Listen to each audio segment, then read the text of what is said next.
Hello everyone, welcome to my YouTube channel biology study. I am Meena Chaudhary.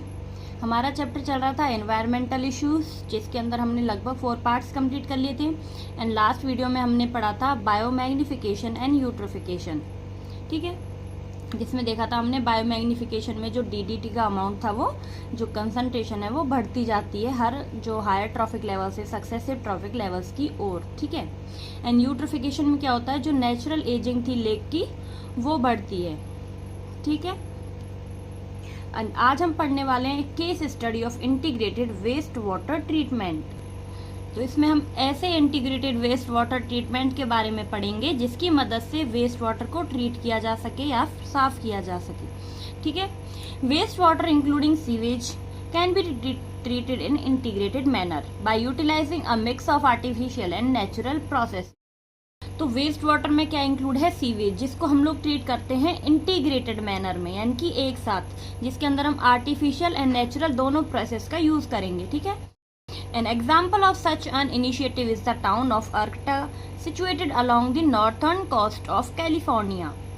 तो अब क्या होता है, अर्कटा एक टाउन है जो कहाँ पे सिचुएटेड है, कैलिफोर्निया के अंदर, ठीक है।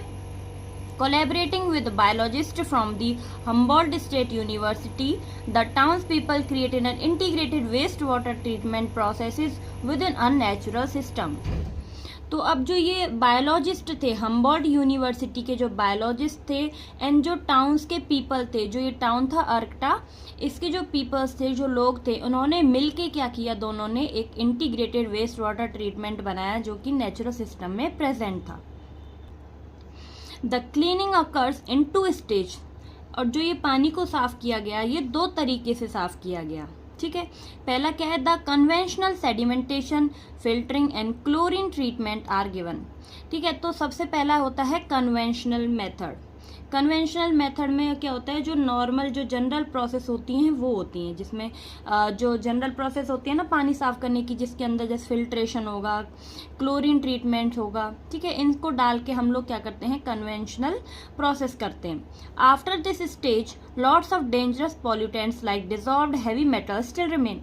इस प्रोसेस के बाद भी, जो कन्वेंशनल सेडिमेंटेशन प्रोसेस है, इसके बाद भी क्या होता है, इस स्टेज में बहुत से जो पॉल्यूटेंट्स हैं, जो डेंजरस पॉल्यूटेंट्स हैं, वो प्रेजेंट थे, जो कि कौन कौन से होते हैं, हैवी मेटल्स, ठीक है।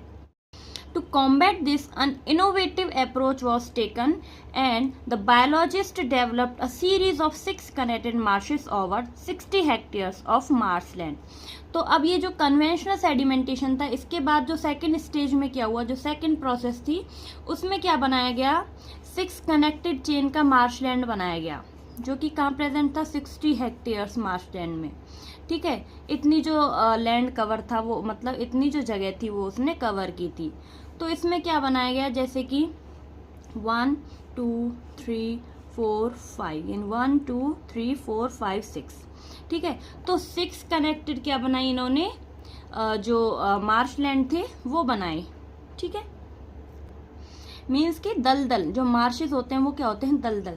तो यहाँ पे 6 कनेक्टेड दलदल उन्होंने बनाए, इस जो 60 हेक्टेयर लैंड थी, मार्शलैंड, यहाँ पर। Appropriate plants, algae, fungi and bacteria were seeded into this area which neutralize, absorb and assimilate the pollutants. अब क्या होगा, यहाँ पे जो plants, algae, fungi and bacteria, इनको क्या किया गया, इसमें ग्रो किया गया, जिसकी वजह से क्या हो रहा था, ये क्या कर रहे थे, ये जो पॉल्यूटेंट्स थे, जो इसके अंदर ये जो डेंजरस पॉल्यूटेंट्स प्रेजेंट थे ये वेस्ट वाटर के अंदर, ये कैसे हो गए, एब्जॉर्ब हो गए एंड न्यूट्रलाइज हो गए, किन के द्वारा, एल्गी, फंगी एंड बैक्टीरिया के द्वारा, ठीक है। Hence as the water flows through the marshes it gets purified naturally.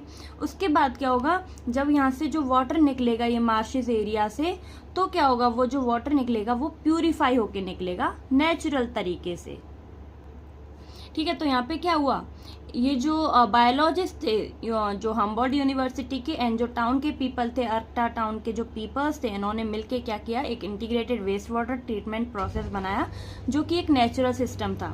ठीक है। इसमें उन्होंने क्लीनिंग के लिए सबसे पहले कन्वेंशनल मेथड यूज किया, जिसमें क्या होता है, सेडिमेंटेशन यानी कि जमा होना, फिल्टर होना, क्लोरीन का ट्रीटमेंट करना, ये सारे इनके अंदर आते हैं। जो जनरल प्रोसेस होती है ना, जो जनरल मेथड होता है उसके अंदर ये होता है। इसके बाद भी क्या हो रहा था, जो बहुत से डेंजरस पॉल्यूटेंट्स थे ना, वो अभी प्रेजेंट थे हैवी मेटल्स की फॉर्म में। तो अब सेकंड जो मेथड अपनाया गया वो क्या था, जो बायोलॉजिस्ट थे उन्होंने क्या किया, यहाँ पे 6 कनेक्टेड मार्शेस बनाए 60 हेक्टेयर मार्श लैंड में।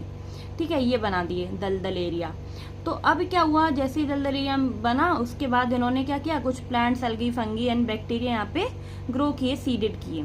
उसके बाद क्या होगा, जो यहाँ से वेस्ट वाटर अब जो निकलेगा वो कैसा निकलेगा, क्लीन, क्योंकि ये जो एल्गी, फंगी एंड बैक्टीरिया थे ना, ये इन जो हैवी मेटल्स हैं उनको न्यूट्रलाइज कर दे रहे हैं। ठीक है, न्यूट्रलाइज करने की वजह से क्या होगा, ये जो पॉल्यूटेंट्स थे वो यहाँ से निकल जाएंगे और ये कैसा बन जाएगा, प्योर वाटर बन जाएगा। ठीक है, तो ये प्रोसेस कैसे होगी, नेचुरली हो गई। The marshes also constitute a sanctuary with a high level of biodiversity in the form of fishes, animals and birds that now reside there.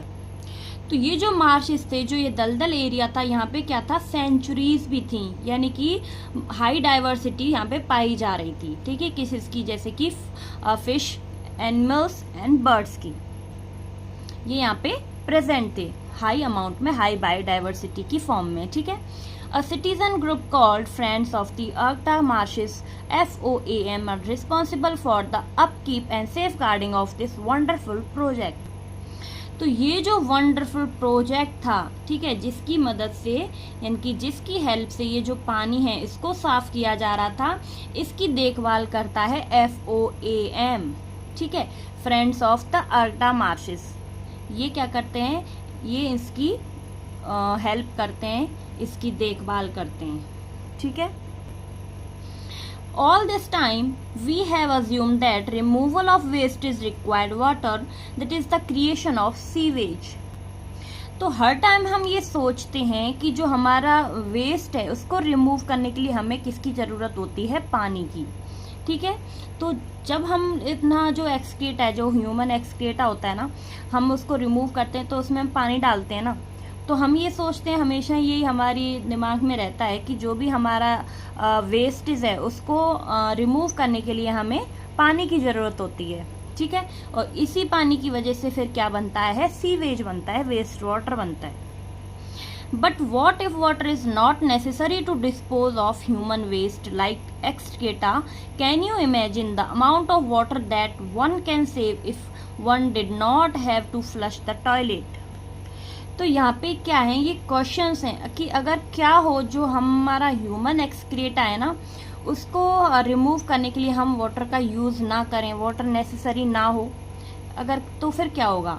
या फिर हम लोग क्या करें, इमेजिन कर सकते हैं कि जो वाटर है उसको कोई आदमी सेव कर ले, कोई एक पर्सन उस वाटर को सेव कर ले, कब? अगर वो टॉयलेट को फ्लश ना करे। तो ये सोचने में ही कितना गंदा लगता है ना कि अगर हम लोग ह्यूमन एक्सक्रीटा निकालेंगे और उसको फ्लश ना किया तो कितना गंदा लगता है सोचने में। Well, this is already a reality. लेकिन ये क्या है, एक रियलिटी है। ऐसा होता है कि जो ह्यूमन एक्सक्रीटा है ना, उसको हम लोग रिमूव ना करें वाटर फ्लश करके। Ecological sanitation is a sustainable system for handling human excreta using a dry compositing toilets. तो इकोलॉजिकल सैनिटेशन क्या है, एक सस्टेनेबल सिस्टम है ह्यूमन एक्सक्रीटा को रिमूव करने के लिए। ठीक है, तो ये कैसे हो सकता है, हम लोग क्या यूज़ करें, ड्राई कंपोजिटिंग टॉयलेट्स का यूज़ कर सकते हैं। तो इस मेथड में क्या होता है, पानी का यूज़ नहीं किया जाता है ह्यूमन एक्सक्रीटा को डिस्पोज करने के लिए। ठीक है, this is a practical, hygienic, efficient and cost effective solution to human waste disposal. तो ये क्या है, एक प्रैक्टिकल, हाइजीनिक और एफिशिएंट मेथड्स है किसके लिए, जो ह्यूमन वेस्ट है उसको डिस्पोज करने के लिए। एक बहुत अच्छा सॉल्यूशन है कि हम लोग पानी का यूज़ ना करें, तो इससे हमारा सीवेज भी नहीं बनेगा और ये जो ह्यूमन एक्सक्रेटा है ना, इसको हम लोग यूज़ कर सकते हैं बहुत इफेक्टिव मैनर में। कैसे?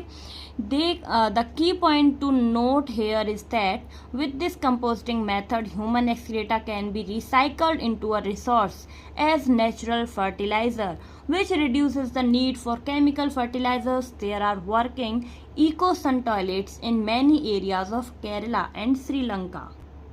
तो यहाँ पे एक की पॉइंट क्या है जो हमें नोट करना है कि ये जो कंपोजिटिंग मेथड है इसमें हम लोग क्या कर रहे हैं, जो ह्यूमन एक्सक्रीट है ना इसको रिमूव नहीं कर रहे वाटर फ्लश करके, इसको हम क्या करते हैं, रिसाइकल करते हैं रिसोर्स की फॉर्म में। जैसे कि हम लोग इसको एक नेचुरल फर्टिलाइज़र की फॉर्म में यूज़ करते हैं, जो हम खेतों में फर्टिलाइजर्स यूज़ कर रहे हैं ना, ऐसे हम ह्यूमन एक्सक्रिएटा को एज अ फर्टिलाइज़र यूज़ करते हैं, जो क्या करता है, रिड्यूस करता है हमें केमिकल फर्टिलाइजर्स की नीड को।